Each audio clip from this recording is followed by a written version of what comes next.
Unboxing करने जा रहे हैं इन्फिनिक्स की हैंड फ्री के। देखते हैं इसमें क्या है और इसका साउंड क्वालिटी क्या है। इसको हम ओपन करेंगे।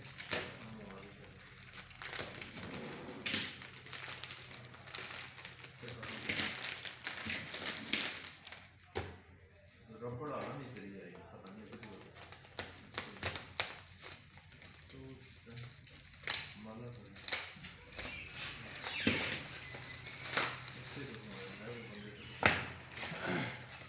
नई हैंड फ्री है, नया मॉडल है, ठीक है।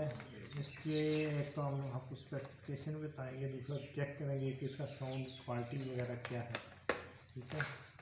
उसकी प्राइस भी हम बताएंगे, प्लीज़ साथ रहिएगा।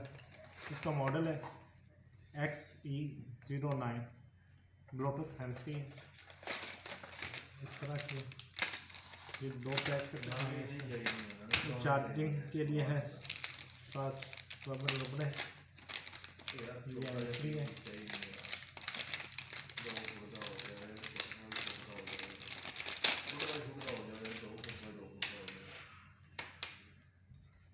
इस तरह की हैंड फ्री 2 फुट चौड़ा 2 फुट लंबा या फुट लंबा या फुट चौड़ा। ये वायरलेस हैंड फ्री है, ना कि जैक वाली। चौड़ा 4 5 6 लंबा कितना? अच्छा फिर मैं 2 फुट का आप इस बार ठीक है। इसका मुकम्मल रिव्यू दिखाएंगे आपको। इसका साउंड क्वालिटी बिल्ट इन क्या है, इसमें कितनी ऊपर चार्जिंग वगैरह, ये सब कुछ इंशाल्लाह जानने के लिए मेरे साथ ही इंशाल्लाह नेक्स्ट वीडियो में आपको इसके बारे में बताएंगे। थैंक यू, टेक केयर, अल्लाह हाफ़िज़।